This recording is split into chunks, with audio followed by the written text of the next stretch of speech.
Hello everyone, welcome back to our YouTube channel.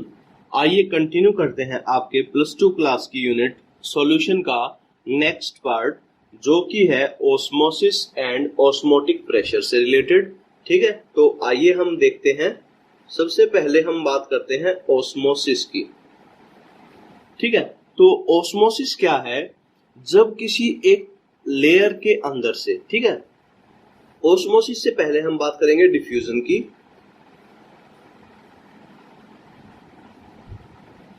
Diffusion क्या है? जब कोई भी दो सब्सटेंसेस, ठीक है, जब आपस में मिक्स हो जाए, ठीक है, उस प्रोसेस को हम क्या कहेंगे? डिफ्यूजन। फॉर एग्जांपल, आपके पास एक परफ्यूम की बोतल थी, आपने उसको प्रेस किया, उसके अंदर से परफ्यूम निकल के वो एयर के अंदर क्या हो जाएगा? तुरंत मिक्स हो जाएगा। ठीक है, इसी तरीके से आपने क्या किया? शुगर को वाटर के अंदर मिक्स किया।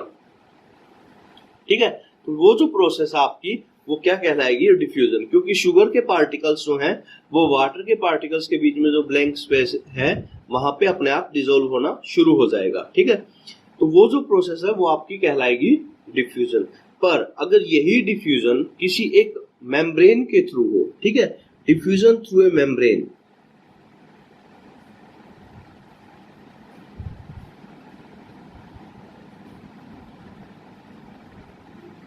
ठीक है, तब हम उसको क्या बोलेंगे? ऑस्मोसिस बोलेंगे। ठीक है, देखिए जैसे ये आपका एक कंटेनर है, ठीक है, इसके इस तरफ जो है हमने एक सब्सटेंस डाल दिया कोई से, मान लीजिए इसकी कंसंट्रेशन है C1। ठीक है, इस तरफ जो है कोई दूसरा सब्सटेंस है, इसकी कंसंट्रेशन है C2। ठीक है, सेम चीजों के सॉल्यूशन है ये। ठीक है, मान लीजिए ये भी वाटर का और शुगर का सॉल्यूशन है, ये भी वाटर का और शुगर का सॉल्यूशन है। ठीक है, और हम एक एजम्पशन ये मान लें कि C2 is greater than C1, concentration of solute is greater than, concentration of solute in second part is greater than concentration of solute in first part। ठीक है, तो क्या होगा? वाटर जो है वो डिफ्यूजन के लॉ को फॉलो करता है।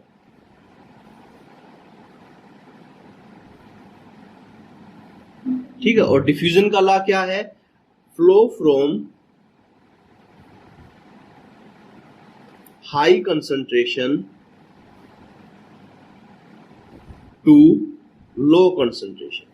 ठीक है, बिल्कुल सिंपल लॉ है कि flow from high concentration to low concentration. ठीक है, फ्लो तो दोनों तरफ होगा, बट ज्यादा जो फ्लो है वो किस तरफ कैसे होगा? ज्यादा से कम की तरफ होगा। ठीक है, हम कह रहे हैं कि कंसंट्रेशन जो है सेकंड, ये वाली जो है ज्यादा है, तो इस तरफ से फ्लो जो है ये ज्यादा होगा। और ये जो कंसंट्रेशन है, ये हम बात कर रहे हैं कंसंट्रेशन ऑफ वाटर की।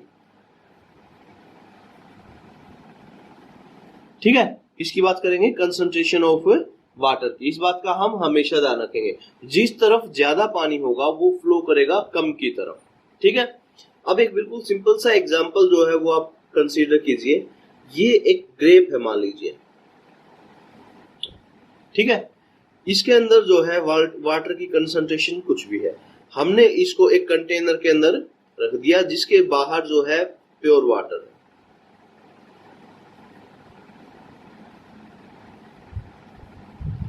ठीक है, तो क्या होगा? प्योर वाटर की वजह से बाहर प्योर वाटर की कंसंट्रेशन ज्यादा, अंदर प्योर वाटर की कंसंट्रेशन कम, तो ये जो है बाहर से वाटर जो है अंदर की तरफ फ्लो करेगा। ठीक है, हालांकि फ्लो तो अंदर से बाहर भी करेगा, बट अंदर बाहर से अंदर का जो फ्लो है वो क्या होगा? ज्यादा होगा। ठीक है, इसी तरीके से अगर हम बात करें एग की, ठीक है, उसको जब हम बॉईल करते हैं उसके साथ भी ऐसा ही होता है। ठीक है, बट उसके लिए जो सबसे जरूरी चीज है वो है SPM। ये जो है एक मेम्ब्रेन है, तभी ऐसा पॉसिबल है। अगर यहाँ पे ये जो मेम्ब्रेन है तभी ऐसा पॉसिबल है। अगर ये मेम्ब्रेन जो है वो नहीं होगा तब जो है ऑस्मोसिस नहीं होगा। ठीक है, तो ऑस्मोसिस का मतलब क्या होगा? अगर एक पर्टिकुलर मेम्ब्रेन के थ्रू जब भी किसी लिक्विड का फ्लो होता है from high concentration to low concentration of liquid या solvent, then only we can say it is osmosis. ठीक है, तो एक बार जो है हम डिफाइन कर लेते हैं ऑस्मोसिस को।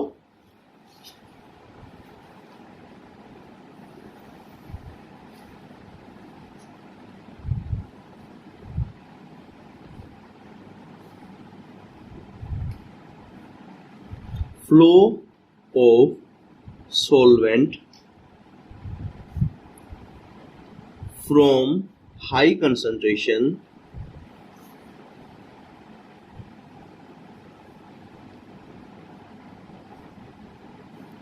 to low concentration।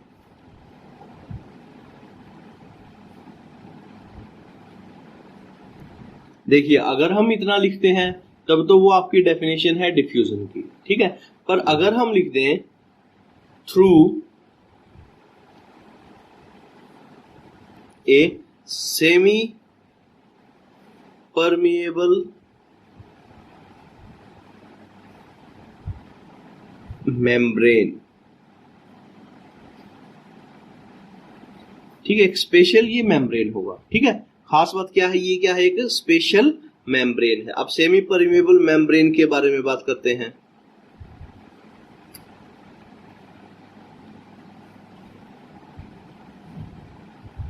ये क्या है,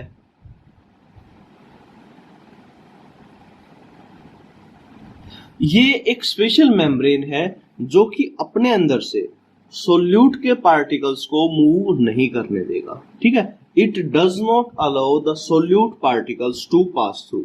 ठीक है, it does not allow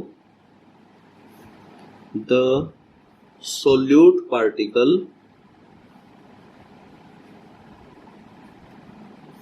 to pass through। Sorry।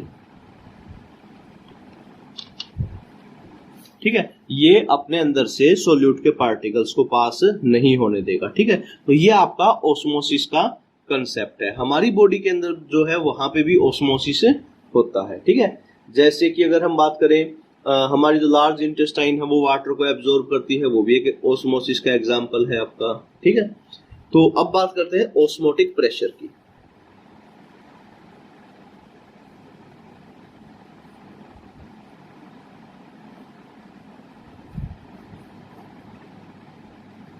ठीक है, तो ओस्मोटिक प्रेशर क्या है, मान लीजिए आपका ये कंटेनर है। ठीक है, ये बीच में हमने लगा दिया एक एसपीएम। एसपीएम की फुल फॉर्म क्या होगी, सिलेक्टिव परमिएबल मेम्ब्रेन कह लीजिए, या फिर सेमी परमिएबल मेम्ब्रेन हम इसको कह सकते हैं। ठीक है, इसके दोनों तरफ जो है लिक्विड है। ठीक है, इस तरफ कंसंट्रेशन है C1, इस तरफ है C2। वाटर की कंसंट्रेशन की हम यहाँ पे बात कर रहे हैं। एक ही एजम्पशन हमने ले ली कि C2 is greater than C1। इस तरफ वाटर की कंसंट्रेशन ज्यादा है, इस तरफ कम है, तो नेट फ्लो जो है इस तरफ होगा आपका। ठीक है, मतलब यहां से यहां की तरफ फ्लो इस तरफ हो रहा है। अगर हम इस तरफ, जिस तरफ आ रहा है उस तरफ प्रेशर अप्लाई करें, ठीक है, पहले कम अप्लाई करेंगे, फिर थोड़ा और ज्यादा, फिर थोड़ा और ज्यादा, तो एक स्टेज ऐसी आएगी जब ये वाला जो प्रेशर जो हमने अप्लाई किया उसकी वजह से ओस्मोसिस जो है वो क्या हो गया, स्टॉप हो गया। ठीक है, तो वो जो प्रेशर है वो आपका कहलाएगा ओस्मोटिक प्रेशर। ठीक है, वो क्या कहलाएगा आपका, ओस्मोटिक प्रेशर। देखिए मैं फिर से बोल रहा हूं, हम इस अपोजिट साइड में क्या करेंगे, प्रेशर अप्लाई करेंगे। एक स्टेज ऐसी आएगी जब ये प्रेशर जो है इतना ज्यादा हो जाएगा कि कोई भी वाटर मॉलिक्यूल जो है वो इस तरफ नहीं आ जाएंगे। ओस्मोसिस जो है वो क्या हो जाएगा, तुरंत रुक जाएगा। तो उस प्रोसेस, उस प्रेशर को हम क्या कहेंगे, ओस्मोटिक प्रेशर। ठीक है, तो अब हम ओस्मोटिक प्रेशर जो है इसकी डेफिनेशन लिख लेते हैं।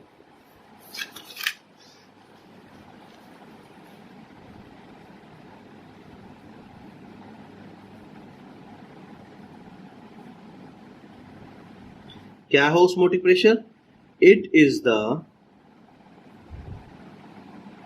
Minimum pressure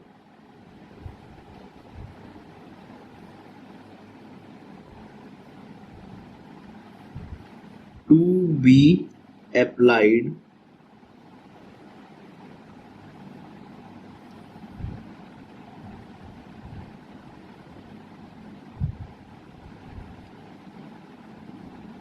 on solution side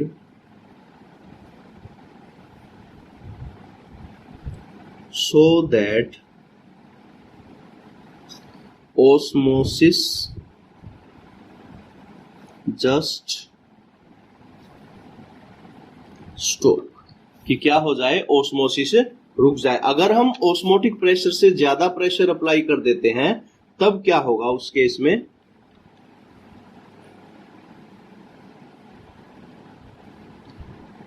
तो ये आपका ओस्मोसिस और ओस्मोटिक प्रेशर था। अब देखिए जो ओस्मोटिक प्रेशर है, ठीक है, इसके लिए जब हम मैथमेटिकल एक्सप्रेशन डिराइव करते हैं इसको हम डिनोट करते हैं सिंबल पाई से, ठीक है।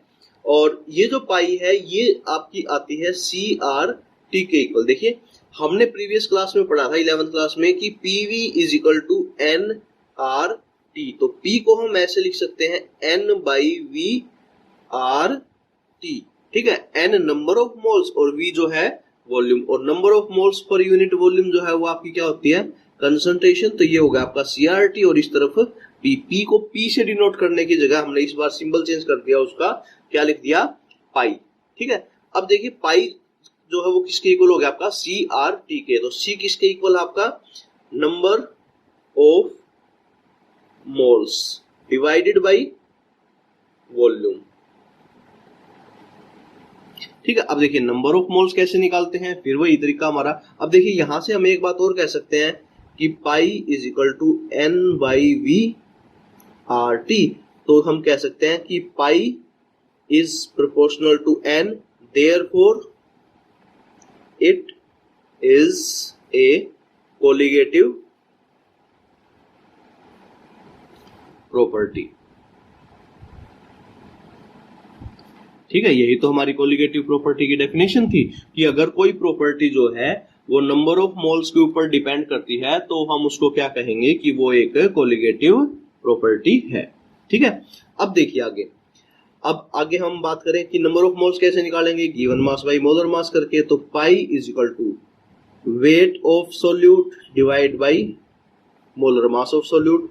वॉल्यूम यहाँ पे पहले से लिखा हुआ है R और T। अगर हमें मोलिकुलर मास निकालना हो तो हम क्या करेंगे, M2 is equal to W2RT divide by pi V। ये आपका फॉर्मूला बन गया कैलकुलेशन ऑफ मोलिकुलर मास, ठीक है। देखिए मैंने आपको पहले ही बताया था कि आपकी जो चार कोलिगेटिव प्रॉपर्टीज हैं इन चारों में सेम क्वेश्चन बनते हैं। पहला क्वेश्चन क्या पूछेगा आपसे कि what is this colligative property, ठीक है। जैसे what is relative lowering in vapour pressure, या what is elevation in boiling point, या what is depression in freezing point, या व्हाट इज ऑस्मोसिस और ऑस्मोटिक प्रेशर, ठीक है। फिर वो आपसे पूछेगा कि डेराइव मैथमेटिकल एक्सप्रेशन, ठीक है। फिर वो आपसे पूछेगा कि show that it is a colligative properties, ठीक है। और वो आपसे एक बात पूछ सकता है कि how can you calculate molecular mass from it, ठीक है। तो ये कुछ सिलेक्टेड क्वेश्चन है जो अक्सर जो है यहाँ से कोलिगेटिव प्रॉपर्टीज से रिलेटेड पूछे जाते हैं, ठीक है। अब देखिए ओस्मोसिस जो है उसकी क्या एप्लीकेशन है, क्या कॉन्सिक्वेंसेस हैं। तो अगर हम बात करें, देखिए ये आप कंसीडर करें कि हमारी ब्लड सेल है, ठीक है। एक बिल्कुल सिंपल सा एग्जांपल मैं आपको देता हूं। ये क्या आपकी ब्लड सेल है जो कि हमारी वेन्स और आर्टरीज के अंदर फ्लो कर रहा है। अगर हमने कोई इंजेक्शन लगाया, ठीक है, इसके अंदर की जो कंसंट्रेशन है वो फिक्स है। बाहर से अगर हमने जो इंजेक्ट करेंगे, अगर उसकी कंसंट्रेशन कम हुई या ज्यादा हुई तो क्या होगा, ये जो सेल है, कोशिका जो है वो क्या होगी, अफेक्ट होगी, ठीक है। और इसके लिए आपकी जो तीन पॉसिबिलिटीज जो है वो बनती है, ये आपने 9th क्लास में भी इसके बारे में पढ़ा था, ठीक है। आपके तीन टाइप के जो सॉल्यूशन जो है वो हो सकते हैं, हाइपोटोनिक सॉल्यूशन,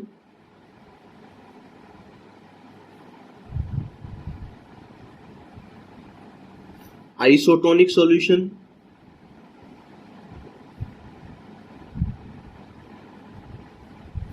और एक है हाइपरटोनिक।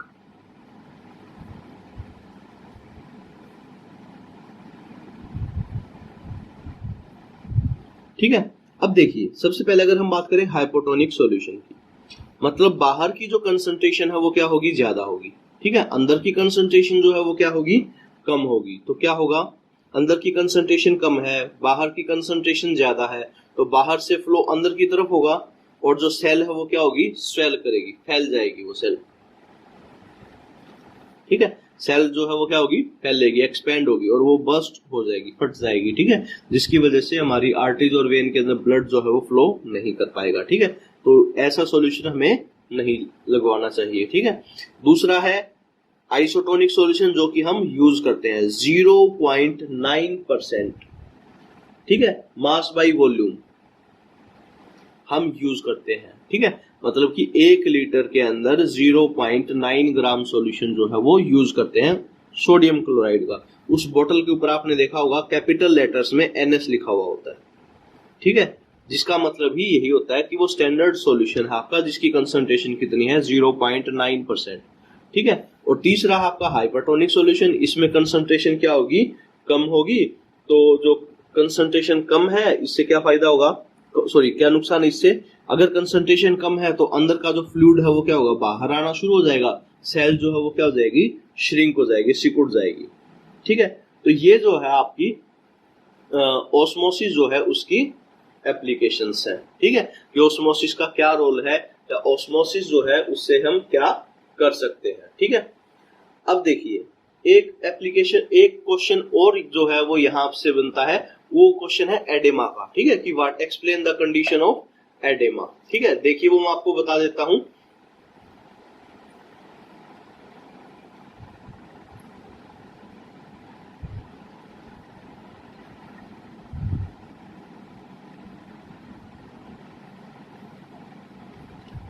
कुछ लोग जो है बहुत ज्यादा नमक जो है वो अपने खाने में लेते हैं, या नमक का जो खाना है वो लेते हैं। ठीक है, जिससे वाटर रिटेंशन की जो कैपेसिटी है, या जो हमारे टिश्यू जो है बाहर, देखिए टिश्यू के बाहर जो है वाटर की कंसंट्रेशन क्या हो जाएगी, कम हो जाएगी।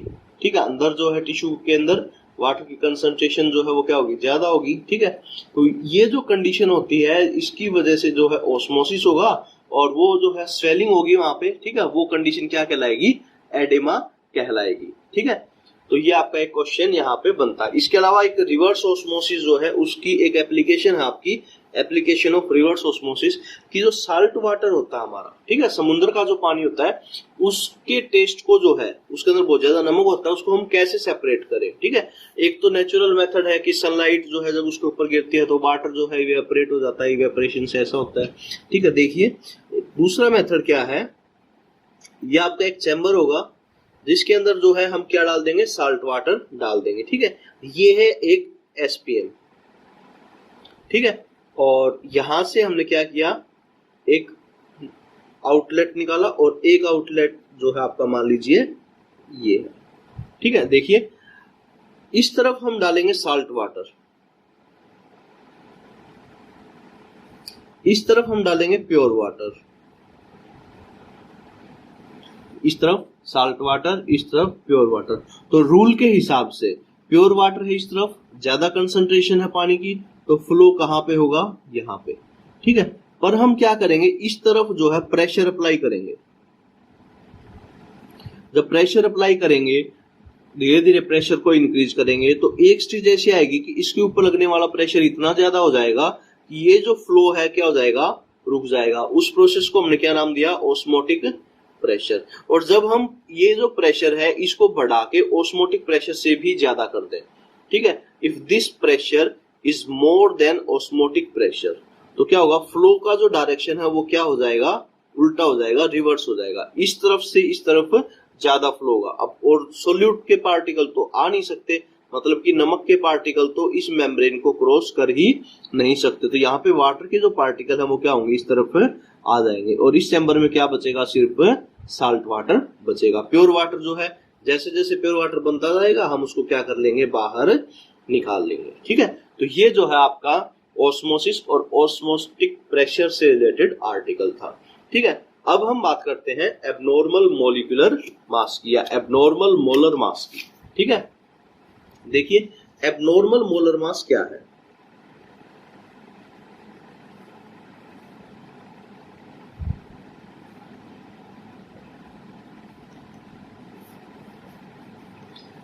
देखिए हमने पढ़ा कि जो कोलिगेटिव प्रॉपर्टीज है वो नंबर ऑफ पार्टिकल्स के ऊपर डिपेंड करती हैं। ठीक है।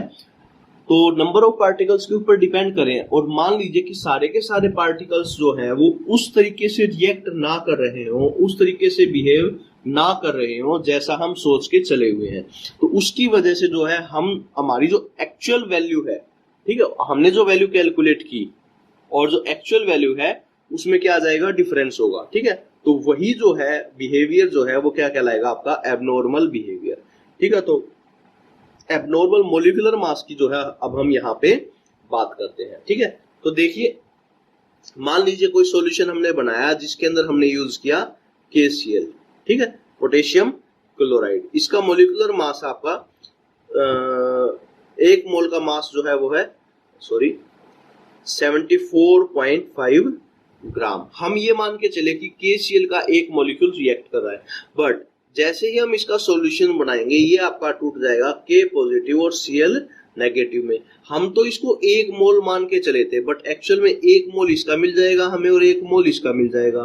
टोटल कितने मोल हो जाएंगे, 2 मोल हो जाएंगे हमारे। ठीक है, तो देखिए नंबर ऑफ मोल्स ज्यादा हो गया। ठीक है, तो ये जो एक्चुअल बिहेवियर है, अब इसका जो है हम नंबर ऑफ मोल्स 1 लिखने की जगह हमें जब वैल्यू कैलकुलेट करेंगे तो कितना लिखना पड़ेगा, 2 लिखना पड़ेगा। ठीक है, तो इस तरह का जो बिहेवियर है, ठीक है, वो आपका कहलाएगा एबनॉर्मल बिहेवियर। और ये जो है 2 टाइप के केसेस हो सकते हैं। ठीक है, एक तो है एसोसिएशन ऑफ मॉलिक्यूल्स, और ठीक है, और दूसरा है, ये देता हूं, एक तो आपका एसोसिएशन ऑफ मॉलिक्यूल्स और दूसरा है dissociation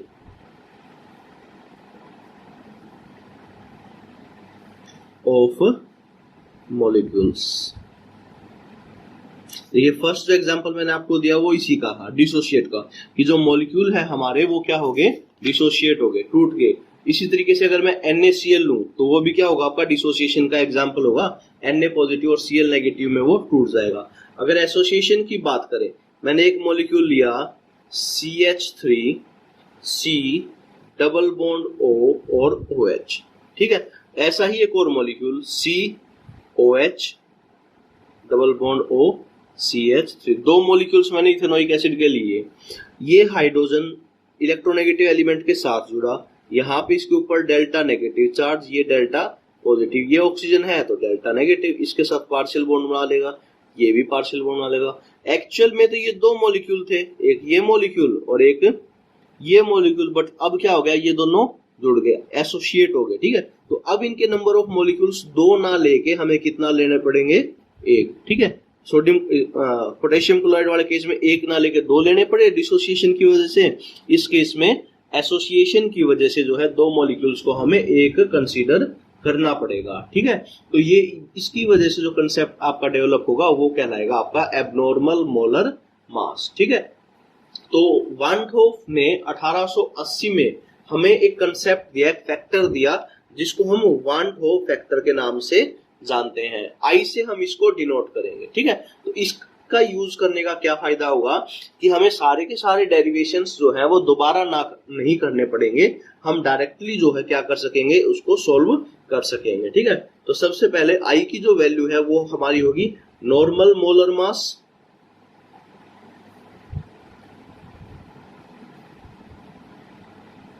divided by abnormal molar mass.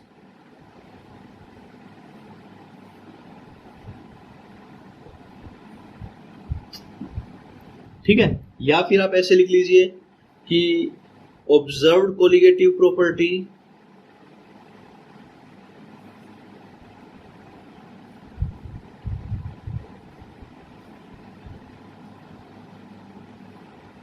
और डिवाइडेड बाई कैलकुलेटेड